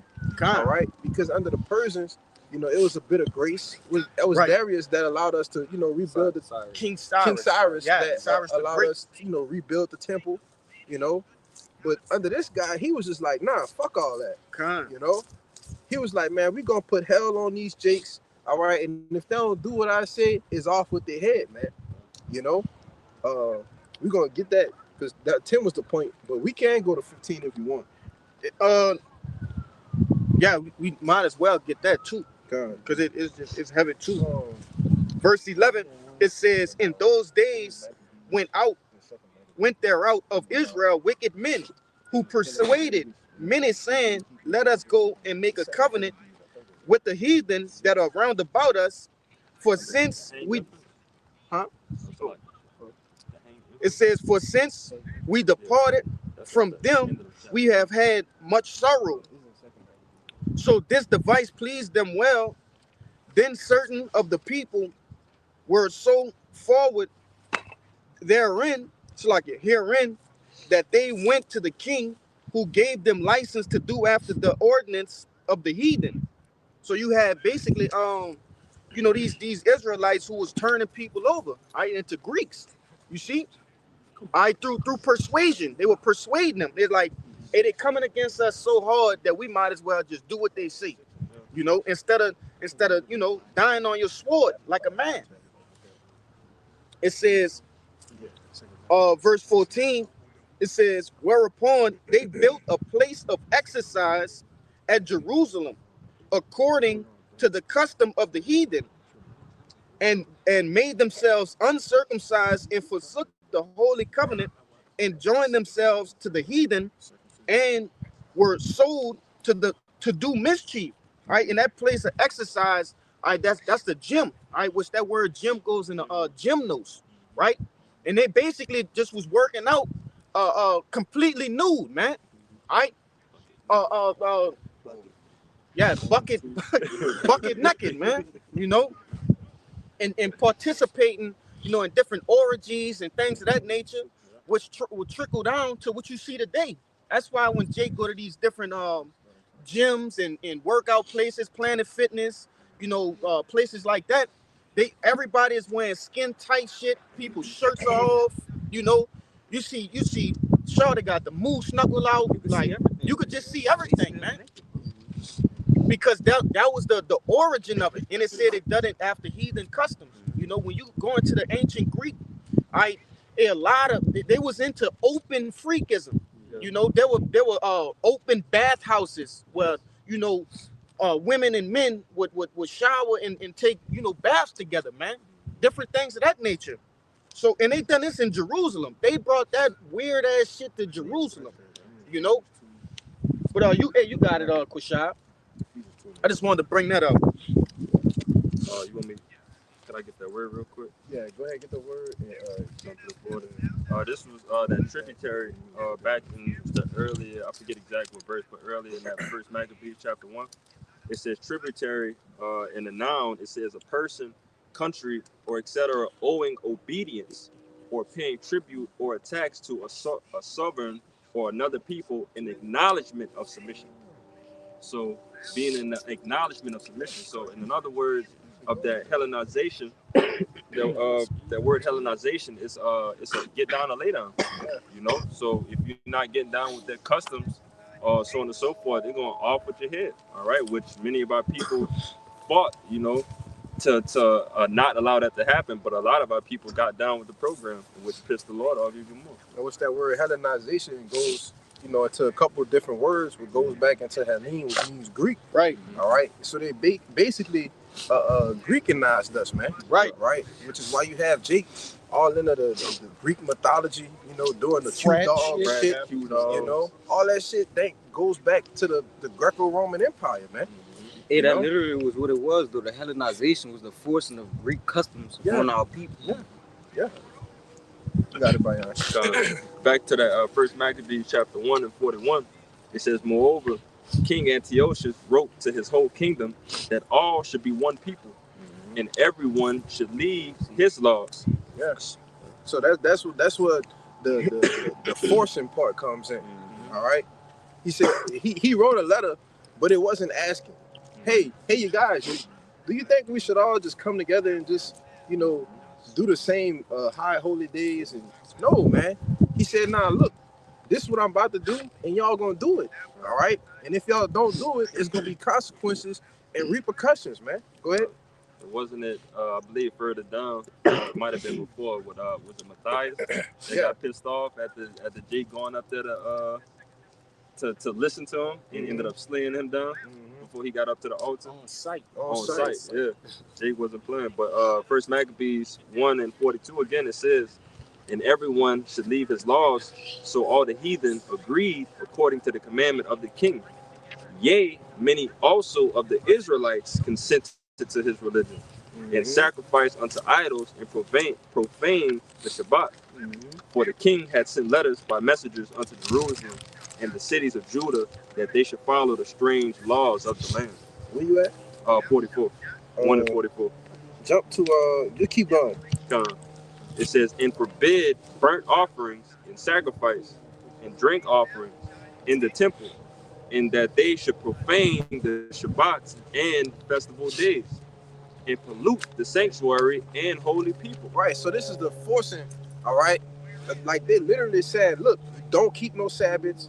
Right. On a high holy day, profane the temple is just to mean it means to be outside the temple. Yeah. All right. This is where the abomination of desolation comes in. You know, bringing in the abominations into the temple. Yeah. You know, what was it? Pigs. Pig. You know. And sacrificing unto idols, man, you know? And it even goes further if you read down, you know, more through the Maccabees, that our people was hiding in caves trying to hold the Shabbat. You be holding that. Oh, kind. We holding that. You know, let the scripture speak on that. But that's how heavy and deep this thing got. You know, if you at the point that you got to hide during the Shabbat, that means that you're fearing that somebody's going to take your life, you know, if you get caught. You know, so that's how you know how serious this was. Yeah. But continuing on, you want me to continue? Keep going. It says, verse about to say about that swine flesh. 47. It says, set up altars and groves and chapels of idols and sacrifice swine's flesh and unclean beasts, that they should also leave their children uncircumcised and make their souls abominable with all manner of uncleanliness and profanation, to the end that they might forget the law and change all the ordinances. Read 50. And whosoever would not do according to the commandment of the king, he said, should die. Right, and this was the consequence. Right, so if you didn't do these things, like I said, it wasn't a question. You know, if you didn't do them, you get put to death, man. Right, he didn't want no uncircumcised children. It wasn't no keeping of the high holy days. All right, we about to profane the temple. All right, and that's why Esau don't have no repentance, man. You know, this man, that's a fucking devil, man. You know, that's a devil, man. But Reese dropped down to 60, and we're gonna get that second Maccabees. Drop down to 60 real quick. Verse 60. Yeah, this is what I was telling you with the hanging the infants. First Maccabees chapter 1 and 60. It says, at which time, according to the commandment, they put to death certain women that had caused their children to be circumcised. Right, so you still had Jakes with integrity, all right, that still wanted to keep the law, right, that still was trying to uphold righteousness, man, all right? But what are you supposed to do when the king that's reigning over you in fierceness, he don't want no righteousness up here. He just wants straight abominations and wickedness, you know? And he's forcing you not to be righteous, you see? But this is happening over generations and generations unto us, man. You see, it didn't stop with Antiochus. You see, it continued on, all right? All the way up into the Roman Empire, man. You know? But keep going, brother. It said earlier that the evil was multiplied. Yeah. So multiplied around the earth. But you know how freaky this is. This man rod checking. Yeah, bro. He's checking rods, bro. For circumcision. Bro, rod checking is crazy. It's crazy. Come on, man. Did you circumcise the baby born after he waited till after the 8 days to see? All right, I'm going to check the rod. That's wicked, bro. That's wicked, bro. Verse 61. It says, this is exactly why we go beat the piss out y'all in the kingdom. That's exactly right. Man, we go beat y'all, man. Come on now, bro. That right there, bro. We go, man. And y'all brothers feel the same way, man. We gonna beat y'all. But yeah, Jake said they gonna be saved though, bro. Yeah, we gonna beat y'all last. But that's why I'm bringing all of this history out, because Jake don't you don't really understand what the fuck you saying, man. Right. You know, you saying like people like this could be saved, really? Come on.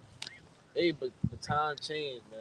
Yeah. Time changed. That's the that bitch ass give and forget. Yeah, give and forget. That kumbaya spirit. Everybody get along. That's bullshit, you know? Man.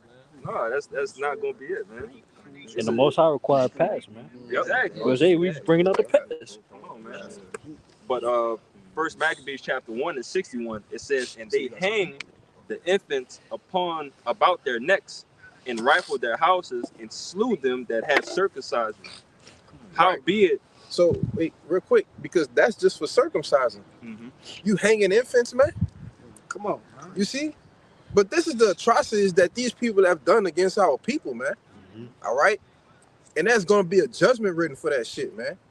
You know, these things has thou done, and the Lord kept silence about that shit, man. Go ahead, bro. This is what we know.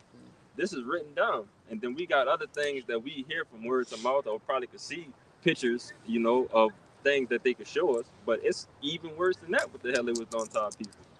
Yeah, we don't even know about it, bro. Come. Think about what they did to us over here. Yeah. The same shit, even worse. Yeah. Probably 20 times worse. You know, that was it. No, they got more. Okay. I can read it all the way out. Just that's cool because brothers got a lot of precepts. We about to start winding down. For sure. Well, you had read 61? Yeah. That's cool. Give me this second Maccabees. Come.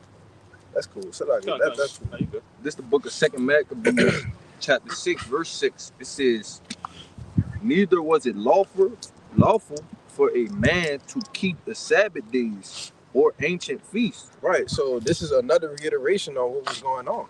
All right, go ahead. It says, or to profess himself at all to be a Jew. So it got to the point to where you couldn't even call yourself a damn Israelite no more, man.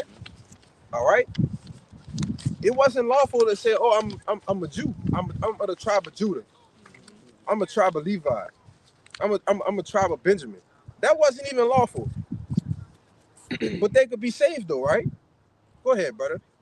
Verse That's 7, ridiculous, bro. it says, and in the day of the king's birth, every month they were brought by bitter constraints to eat of the sacrifices. And when the feast of Bacchus was kept, the Jews were compelled to go in possession to Bacchus, carrying ivy. Keep going. Moreover, We're gonna read down to 11. moreover, there went out a decree. See, it's another decree, right? Another letter. All right. This devil didn't stop, man. You see? Go ahead, bro. Moreover, there went out a decree to the neighbor cities of the heathen by suggestion of Ptolemy. Right, and which this, I think this was Ptolemy the second. Don't quote me on it. I think this was Ptolemy the second. All right, which his father was one of the generals under Alexander. You see, this is how wickedness was multiplied in the earth. You know, you want to say something? Yeah, and look how they play on you today. They got you. Throw me something, mister. Yeah, yeah, the parade. Yeah. But they doing this in your face. In your face. Yeah. You know, Jake, man, you a cross lion like the scriptures say, man. This shit should boil your blood. Go ahead, Doc. Yep. Oh, No, I just wanted to say real quickly, this apocrypha is pivotal. For knowledge, wisdom, and understanding. Without it, you know what I'm saying? When you jump basically from Malachi to Matthew, you're missing hundreds of years of history. Mm-hmm. So you have a 400-year period of silence, man. Right. Nothing happened from Malachi to Matthew. Yeah, we gonna tell where apocrypha means hidden. Hit it. Basically, like the brother was saying, it means basically sent away hidden. So you have no idea why our people are being called Gentiles, why they're being called Greeks, why they're being called Grecians, right? You know what I'm saying? And being called the names of the other nations. When you don't read this book, man. But that should be something that we all should be looking for. Like, why wouldn't you want to learn what happened to you in the past and all these things like that? Like, a lot of our people don't even care to learn about our heritage. Yeah. For truth's sake and history's sake, I can tell you for sure, I myself and probably multiple brothers, didn't really read the Bible, didn't really know nothing about the Bible. But I damn sure knew about Alexander the Great before I knew about anything in the Bible. But to see that they say that Alexander the Great was real and he played this part in history, and then now you see what part of history that he has with us being our people, that should boost your faith even more to show you that, man, this shit is real. This shit happened. That's why brother said to understand the mysteries, you have to know the history, man.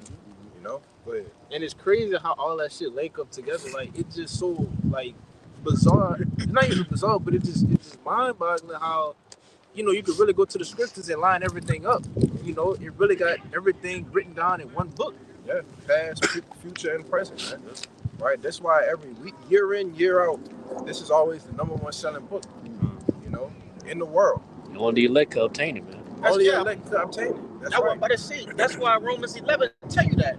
had not Israel obtained that which he's seeking for? What do our people seek for? A place in the world, right? Somewhere where we can call it, home, which they don't even understand that this is our home, relying in these scriptures. But it says, but the elect have obtained it. Yeah, and the rest was blind. And the rest was blind. Yeah, Right. Finish this out. You want to finish that out? Second Maccabees 6 and 8. It says, moreover, there was not a decree to the neighbor cities of the heathen by suggestion of Ptolemy against the Jews. You see? Go ahead.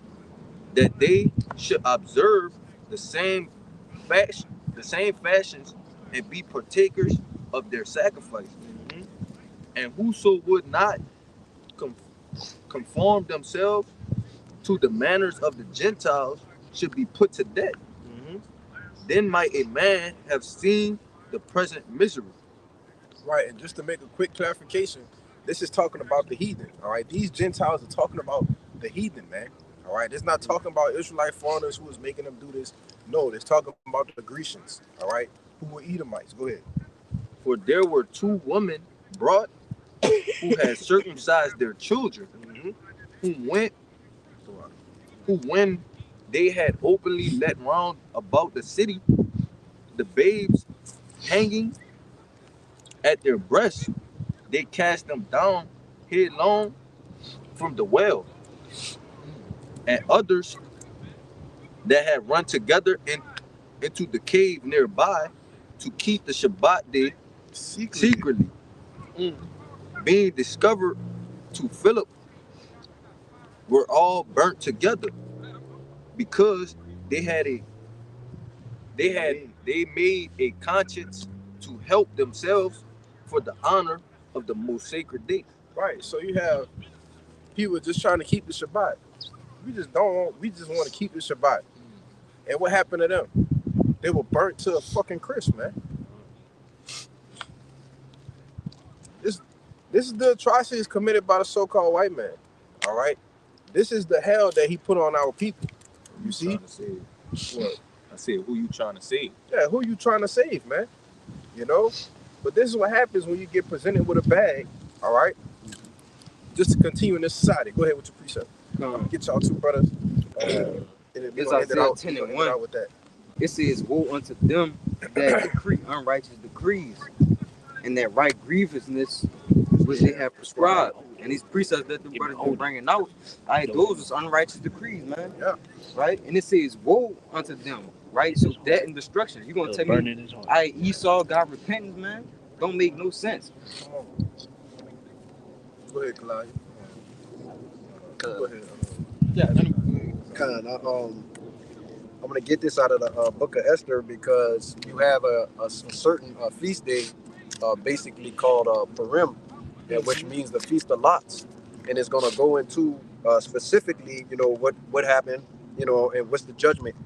All right, this is the rest of Esther, or the rest of the book of Esther, and I'm gonna start at verse 8. It says, and the nations were those that were assembled to destroy the name of the Jews. Right, so just like the brothers have been going into, they've always wanted to destroy the Israelites. That's right. And it says, and my nation is this Israel, who cried to God and were saved. For the Lord have saved his people, and the Lord have delivered us from all those evils. And God have wrought signs and great wonders, which have not been done among the Gentiles. And this goes into the other nations. So you're getting a clear separation. You're getting the Israelites, right? And you're getting the Gentiles, which are the other nations. And it says, therefore have he made 2 lots, one for the people of God, the Israelites, and another for all the Gentiles. Okay, so that goes into what, man? The Lord has a separation between the Israelites and the Gentiles in the final days. And the next verse is going to say it. It says, and these 2 lots came at 1 hour, at the hour and time and day of judgment before God among all the nations. So the Lord is going to come to save who? His people, which are the Israelites, who he's going to have mercy on, and all the Gentiles that's left in Babylon the Great, They're going to be completely destroyed. Which are the actual heathen, man. One more verse. It says, so God remembered his people, the Israelites, and justified his inheritance. So the answer is no. If you're a Gentile here in Babylon the Great, you're not going to get salvation, right? You're not going to be saved from trouble. Okay. What chapter you read? This is chapter 10. So Oh. or it might be 9. It says a part of 10. Yeah, kind of. I will see. You got chapter 4, verse 9 on there. Yeah, I think you talking about the regular Esther. Yeah. That's in the Bible. Oh no, it's in the apocryphal book. It's in the apocryphal. But don't worry about The one that. on the phone different from that. Yeah. From that Yeah. I said, yeah, don't worry about it though. Yeah. Just get it if you got it. Kind. It's Esther in the apocrypha, chapter 4, verse 9, saying, "Oh Lord, Lord, the King Almighty, for the whole world is in thy power. And if thou hast appointed to save Israel, there is no man that can gainsay this." That's plain. Yeah, only Israel gonna be saved, man. No Gentiles, no heathen, no nothing, man. Go ahead. One more thing I want to mention. I mentioned the Purim, right, which is going to be kept in the kingdom, man. Yeah. Right. So if the lots now is for them to be separated and the Lord to save Israel and to basically destroy the Gentiles, and we're going to keep the law, statutes, and commandments in the kingdom, how can they be saved? It's the same thing all over again. Hey man, in the kingdom, the only thing that's gonna be there for you to do is fucking work, man. That's it.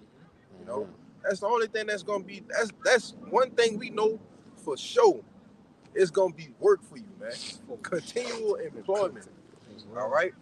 Go ahead, Kalaya. See this the book of St. Matthew's chapter 1 and 21. It says, and she brought forth a son, and thou shalt call his name Yahushua, for he shall save his people from their sins. And his is a possessive pronoun, man. You see, showing that there's ownership to what he's saying, man. His people, who are his people? You so-called blacks, Latinos, and Native Americans, man. The Israelites. Hey, this that word Edom. You know, I wanted to grab this because they always want to say Edom. Yes, bro. So, but look where they put it. That's the last line on the name, on the word Edom. All right, so again, this is the Zondervan Compact Bible Dictionary. When you go into that word Edom, the very last paragraph says, Edom figures prominently in the prophetic scriptures as the scene of great future judgments. You see? Hold on, real quick. Give me Isaiah 63, man. Yeah, it tell you where it's at. It's starting 1. Yep. Just get that real quick. Hey man, you just gonna go another hour, brothers. Fuck it. That's Go ahead, Come bro. on, bro. It says, prominently in the prophetic scriptures as the scene of great future prophecies, future judgments. See notably Isaiah 43 and 5 and 6, Isaiah 63 and 1. Hold it right there. Read it. This is the book of Isaiah, chapter 63, verse 1. Who is this that cometh from Edom? See? With dyed garments from Basra. Right, it was Basra. All right, it's one of the ancient chief cities of Edom. Yup. Okay. So it's telling you who is this that coming from Edom with dyed garments from Basra, showing you who's the Lord, the first and chief person that the Lord is coming back to judge, man. All right, of that future judgment. You have more than that? Yeah. It says, she is the only neighbor of the Israelites who was not given any promise of mercy from Yahweh. That's it. Get that one in Hebrews. And I want to say this too, just to back you up. You know, because ultimately, you know, these other nations, after 1,000 years of servitude, they're gonna go and do their own thing. Of course, they're gonna bring tribute unto us, right? In the kingdom of heaven. Okay, but Esau, Edom, after 1,000 years, they're gonna what? You know, pretty much get destroyed, man. Obliterated, incinerated. Yeah. You know? Yes. But you got it, huh? Yeah. Brother got that? Hebrews 12 and I got it. he got it right here. Bring it out. Now, this is the book of Hebrews, chapter 12, verse 17. Pop the shot. For ye know how that afterward, when he would have inherited the blessing, he was rejected, for he found no place of repentance. Right. So no matter how much crying, all right, no matter how much debating, all right, no matter how much these fake prophets, all right, want to speak on your behalf, you ain't got no fucking repentance, man. All right. And the only thing that's left for you to be done is judge, man. Okay. And that's what you're trying to do. All right. As the vagabond that you are, you're trying to run and escape your goddamn judgment, man. All right. But according to the true men of the Lord, you can't escape that judgment, man. That's right. You see? Straight into it. You're going straight into it. Go ahead, brother. Con. Though he sought it carefully with tears. Yeah. You cried for it. You wanted it back, right? But it ain't happened, man. Go ahead. That was it, huh? Yeah, I think it got One more verse. I think Oh, it's 16. that was it. That was the Yeah, point. that was. Give me that one. Give me that one in that. MSG. Yes. I got Yes. Yes. Absolutely. God. This is Hebrews 12 in MSG. It says, watch out for the Esau syndrome. Trading away God's lifelong gift in order to satisfy a short-term appetite. Yeah. You well But see, know. real quick. But see, that's the mindset of Edom. Like we went into with Cain, went into with Esau. That's his mindset. It's everything is a microwave mindset, man. Instinct You gratification. know, instant gratification. He don't want delayed gratification. He's not worried about. He's not set in stone a suffering for a time. All right, to be. He wasn't thinking like that back then. You see, but then he realized what he messed up. He's like, oh, I'm gonna try to get it back, which is his whole MO with this NW0. Okay, and getting everybody with an implantable, man. You see, so he can get his birthright back. Go ahead. It says, you will know how Esau later regretted that impulsive act and wanted God's blessing, but by then it was too late. Yeah. Tears or no tears. Tears or no tears, man. Or no tears. It's too late in the real way. Go ahead, Doc. This is Malachi 1, Verse 4. yeah, verse. I'm gonna start at 3. And it says, and I hated Esau and his mountains and his heritage waste for the dragons of the wilderness. Verse 4, it says, whereas Edom said, we are impoverished, but we will return and build the desolate places. Thus said Yahweh hosts, they shall build, but I will throw down, and they shall call them the border of wickedness, and the people against whom Yahweh have indignation for forever. Yeah, man. You don't have no repentance, and the Lord is always gonna have a perpetual hatred just for you. We do too, man. All right. It's like you hated you had a perpetual hatred against us. Well, we don't like you either, nigga. You know. Fuck, nigga. You say something? Yeah, I just wanted to say, you know, I had a precept too, but it said that there was the, you know, the border, you know, basically it said that they're the border of wickedness. You know what I'm saying? Which, you know, when you think about it, the name from you know, God, you know what I'm saying? When you think about it, the border is the beginning and the ending of something, right? You know what I'm saying? And that's what the Lord has slated for him. Okay, and this is let me get this real quick. This is Job 27 and verse 13. It says, this is the portion of a wicked man with God and a heritage of oppressors, which we've been going into what? Esau, Edom, okay? You know, oppressing the nation of Israel. It says, which they shall receive of the Almighty when the time comes, okay? And it says, verse 14, it says, if his children be multiplied, it is for the sword. That's right. Right? And it said, if his children be multiplied, it's to be saved. It said it's literally for the sword, Yeah, right? because you have the wicked who have to come back and receive their judgment, which is the thermonuclear fire, man. Some of you are coming back just to get put to death by Yahweh Shai, man. That's why I tell you that in Revelation 1 and 7. Even those who pierced him. Hey, man, you going to come back, whoever was guilty of that, and hey, man, the Lord going to put you to death himself, man. Yeah. Go ahead, bro. And his offspring shall not be satisfied with bread, which goes back into what that first Maccabees, the first chapter, when it says that basically when the people will multiply, evils grew in the earth. So this is the heritage, right, of what's going to happen to the people who oppress the Israelites. Okay, you know, basically utter destruction. Yeah, I got one. You still got that. Con, this this Romans 9:13. I'm gonna read it in the NLT. It says, "In the words of the scriptures, I love Jacob, but I rejected Esau." Right? And I got that word "reject" in the online etymology. It literally says this. It says eject, set aside, right? Blocked from inheritance. Yeah. So he was blocked. It was nothing he could do. He couldn't get it. It was put by. He was put by, man. Yep. Got it. It's like we brought that out earlier. Yeah. Not that Romans, but one in 2nd Ezra 3. Mm-hmm. When they tell you that the law was put, you know, it wasn't given to him, it was put by him, man. And the Lord told you, watch out, man. You know? Go ahead, bring that out, brother. You want to start 68, yeah. This is Luke 1:68. And it says, "Blessed be Yahweh, power of Israel, for he hath visited and redeemed his people, Another possessive pronoun. Go ahead. and have raised up a horn of salvation for us in the house of servant David, as he spake by the mouth of his holy prophet, which have been since the world began, that we should be saved from our enemies and from the hand of all that hate us." Yeah, and that's what salvation is, man. Being saved from the hand of our enemies and all that hate us, all right? And the world don't hate you so-called white people, all right, or you other nations as much as they hate Jake, man. You see? Go ahead. And to perform the mercy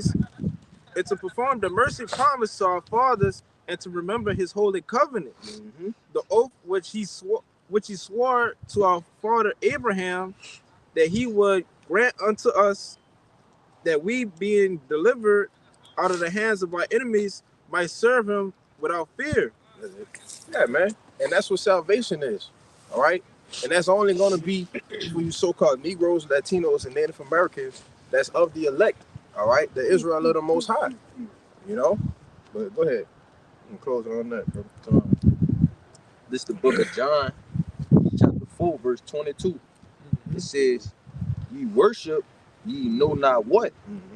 We know what we worship, for salvation is of the Jews." Right. It also speaks about that the time has come where the true worshipers, you know, will worship Yahweh Bashim Yahushua in spirit and in truth. Yeah. All right. And that hour has come now, you see, because we know what we worship, man. All right. And we know that salvation is to the elect of the nation of Israel, you know. But that's pretty much it. You know, brothers had any closing points? No, that's it. Yeah, man. So, Lord willing, you know, this camp was edifying. All right, straight to the point. So with that, we're going to give our praises, glory, and infinite honors unto Yahweh Ba'ashem Yahushua Ba'ashem Kakodash. Double honors to the apostles and the others of great millstone, and peace, blessings, and salutations to the hopefully elect. Shalom. Shalom. Ababa Ball. Ababa Ball. Ababa Ball. Ababa Ball. Ababa Ball. Ababa Ball. Kwame Yasharala. Kwame Yasharala. Shalom. Shalom. Yeah.